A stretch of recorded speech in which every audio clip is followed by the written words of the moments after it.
YouTuber Anvesh చేస్తున్న వ్యాఖ్యలు దుమారం రేపుతున్నాయని చెప్పొచ్చు. దీనికి సంబంధించి హిందూ సంఘాలు, మహిళా సంఘాలు మండిపడుతున్నప్పటికీ అతను మాత్రం యూట్యూబ్లో అతని ఛానల్లో పోస్ట్ చేస్తున్న వీడియోలకి ఇంకా రెట్టింపు కోపాన్ని తెప్పిస్తున్నాడనే చెప్పొచ్చు. ఒకవైపు నుంచి క్షమాపణ చెప్తూనే మరొక వీడియోలో నేను ఇలాగే తిడతాను అంటూ కూడా అనేక విమర్శలు చేస్తున్నాడని చెప్పొచ్చు. ఇటువైపు హిందువులని, హిందూ దేవుళ్ళని, మహిళలని ఇలా అనేక విధాలుగా కించపరుస్తూ ఉన్నాడు.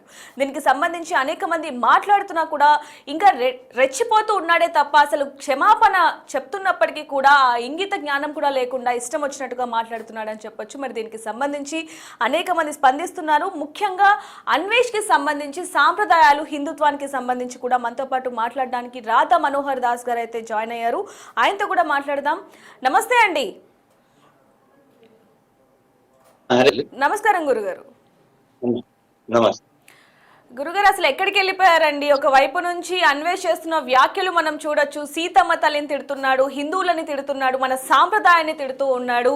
ఈ విధంగా చేస్తూ ఉంటే మీరు అసలు ఏం స్పందించటం లేదు? లేదు, నేను ఇప్పుడు ఆర్ఎస్ఎస్ కార్యక్రమాలు నడుస్తున్నాయి, అందువల్ల చాలా చోట్ల పరుగులు పెడుతూ ఆ కార్యక్రమాల్లో ఉన్నాము. అది సంగతి. అయినప్పటికీ ఇక్కడ నేను స్పందించకపోయినా చాలా మంది మన వాళ్ళు బాగా స్పందించారు, కొత్త కొత్త వాళ్ళు స్పందించారు. దానికి మనం చాలా ఆనందించాలి. ఇప్పుడు నువ్వు ఏమడగలో అడిగి నన్ను. ముందు ఇదంతా కూడా చూసుకుంటే శివాజీ దగ్గర నుంచి కూడా ఇది స్టార్ట్ అయిందని చెప్పొచ్చండి. అంటే ఆడవాళ్ళు నిండుగా బట్టలు వేసుకుంటే ఎటువంటి ఇబ్బందులు కూడా ఉండవు, అంటే అసభ్యకరంగా ఎవరు చూడరు అంటూ కూడా శివాజీ మాట్లాడిన మాటల నుంచి కూడా ఇదంతా స్టార్ట్ అయింది. అనసూయ గారు మళ్ళీ ఇప్పుడు కొత్తగా పోస్ట్ కూడా పెట్టడం జరిగింది. మా బట్టలు మా ఇష్టం, మేము ఎలాగైనా చేస్తామంటే ఇప్పుడు షూట్ వేసుకొని మరి ఇప్పుడు కొత్తగా ఇంకొక పోస్ట్ కూడా చెప్పడం జరిగింది. అసలు ఏం చెప్తారు దాని గురించి మీరు? అమ్మా, మనం అంటే కొన్ని ఉదాహరణలు ఇస్తే బాగుండదు, కానీ ఇవ్వకపోతే కూడా అర్థం కాదు. మనకిచ్చిన స్వేచ్ఛ ఈ భూమి మీద చాలా స్వల్పం, మనకున్న ఆయుధాయం కూడా చాలా స్వల్పం.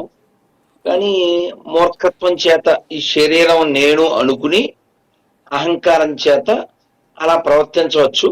ఒక రూడ్ ఎగ్జాంపుల్ చెప్తాను, మరి బాగుండదు కానీ చెప్పబోతే కూడా బాగుండదు. చెప్పండి. ఒక అబ్బాయి అంటే నా ఇష్టం అనే వారి కోసం ఇది సూటబుల్ గా ఉంటుంది. ఒక అబ్బాయి రోడ్డు పక్కన టాయిలెట్కి వెళ్తూ అరటిపండు తింటున్నాడు. తింటుంటే ఎవడో దారిని దరిద్రుడా, ఇన్కమింగ్ అవుట్ గోయింగ్ ఒకేసారి చేస్తున్నావరా అన్నాడు. వాడు ఇదే పదం వాడాడు, నా ఇష్టం రా, నంజుకు తింటా అన్నాడు. మనం ఏం మాట్లాడలేం కదా, అలాంటి వాటి మీద మనం ఏం కామెంట్ చేస్తాం నాన్న కదా.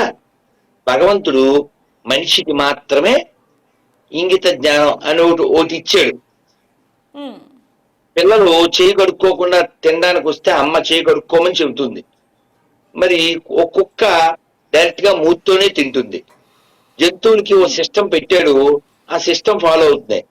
మనుషులకు పెట్టిన సిస్టమ్ ఇష్టం అనే పేరుతో ఇష్టం వచ్చినట్టు ప్రవర్తిస్తున్నారు.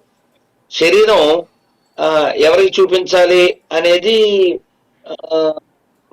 ఒక సామాజికంగా ఆలోచిస్తే సాంప్రదాయాలు అవి పక్కన పెట్టినప్పటికీ నైతికత అనేది ఒకటి ఉంటుంది కదా. ఈ నైతికతను బోధించేదాన్ని సామాజిక అంటారు. ఆ నైతికత ఏం చెబుతుందంటే తన శరీరం భర్త ఒకరికే చూపిస్తే బాగుంటుంది అనేది మొన్న మధ్య సుమన్ గారు కూడా చెప్పారు. లేదండి మేము ఊరుమ్మడి సరుకులాగా అందరికీ చూపిస్తాము అనేవాళ్ళు చూపించవచ్చు. శాస్త్రపరంగా వాళ్ళు వచ్చే జనంలో చెట్టే పుడతారని శాస్త్రాలు చెప్తున్నాయి భాగవతంలో, ఆ గ్రంథాల్లో. అయితే విషయం ఏంటంటే మనం ఒక పొజిషన్కి వచ్చిన తర్వాత, ఓ మంచి కుటుంబంలో పుట్టిన తర్వాత మనకి ఇచ్చిన అవకాశాన్ని మనం ఇష్టం పేరుతో సిస్టమ్ను పాడు చేయకుండా, అంటే ఇంకొంచెం మీకు బాగా చెప్పాలి అంటే నిన్నే నేను ఫేస్బుక్ లో పెట్టాను, ఇప్పుడుండే పరిస్థితుల్లో మనం సామాన్లు, అమ్మా వింటావా? వింటున్నానండి, చెప్పండి. అమ్మా ఈ దేవికే కదా? అవునండి, అవును. నీ పేరు దేవిక? ఇప్పుడుండే పరిస్థితుల్లో మనం ఇప్పుడుండే పరిస్థితుల్లో సామాన్ల గురించి కాకుండా సామాన్యుల గురించి చర్చ చేయాలి. శీతాకాలం చాలా రోడ్ల పక్కన ఉంటారు, రాత్రి బస్సు కూడా మేము చూసాం.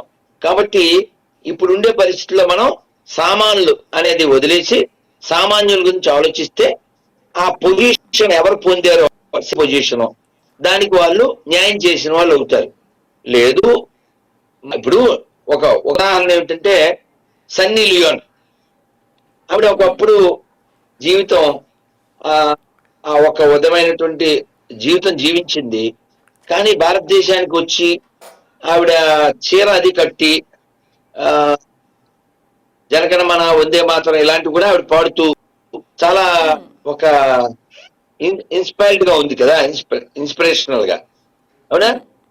కానీ ఇక్కడ పుట్టి ఓ మంచి కుటుంబంలో పుట్టి దురదృష్టకరం శరీరాన్ని కేవలం ప్రదర్శన కోసం, అంటే నిన్న ఎవరితో చర్చలో చెప్పాను నేను ఏంటంటే శరీరం అనేది ఇతరుల ప్రదర్శనం కోసం కాదు, మానవ శరీరం లోపల ఉన్నది దర్శనం చేయడానికి.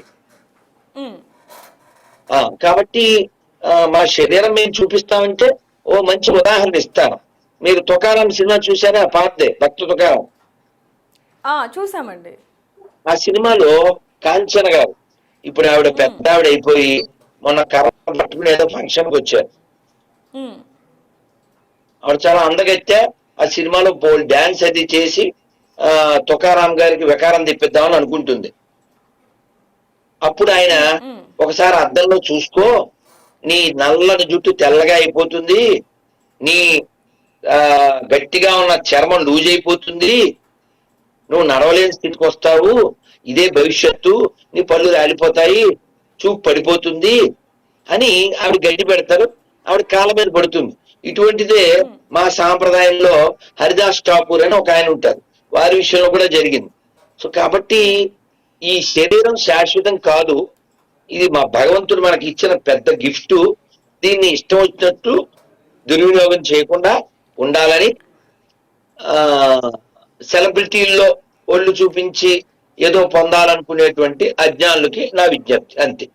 ఇక్కడ ఇంకోటండి, మనం చూడొచ్చు అవినాష్ మాట్లాడుతున్న మాటలు, అన్వేష్ మాట్లాడుతున్న మాటలు అవినాష్ కాదమ్మా, దేవిక. అవును, అందులో నువ్వు ఫస్ట్ చెప్పిన దాంట్లో తీసేసి చెప్పు.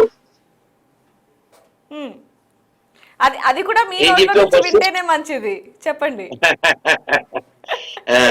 మీరు బాగుంటుంది అది.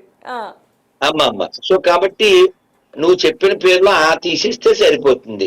వినాశకాలే విపరీత బుద్ధి. సరే నాన్న, నువ్వు అడిగే నాన్న. అతను మాట్లాడిన మాటలు ముఖ్యంగా గరికపాటి గారి గురించే కాకుండా హిందూ సనాతన ధర్మాన్ని కూడా కించపరిచేలాగా కూడా మాట్లాడడం జరిగింది. ఒకవైపు సీతమ్మ తల్లి గురించి కూడా మాట్లాడాడు. మరి దీనికి సంబంధించి మీరిచ్చే సమాధానం ఏంటి? నేనేమి ఆశ్చర్యపోవట్లేదు, నాకు కోపం కూడా రాలేదు. ఎందుకండి?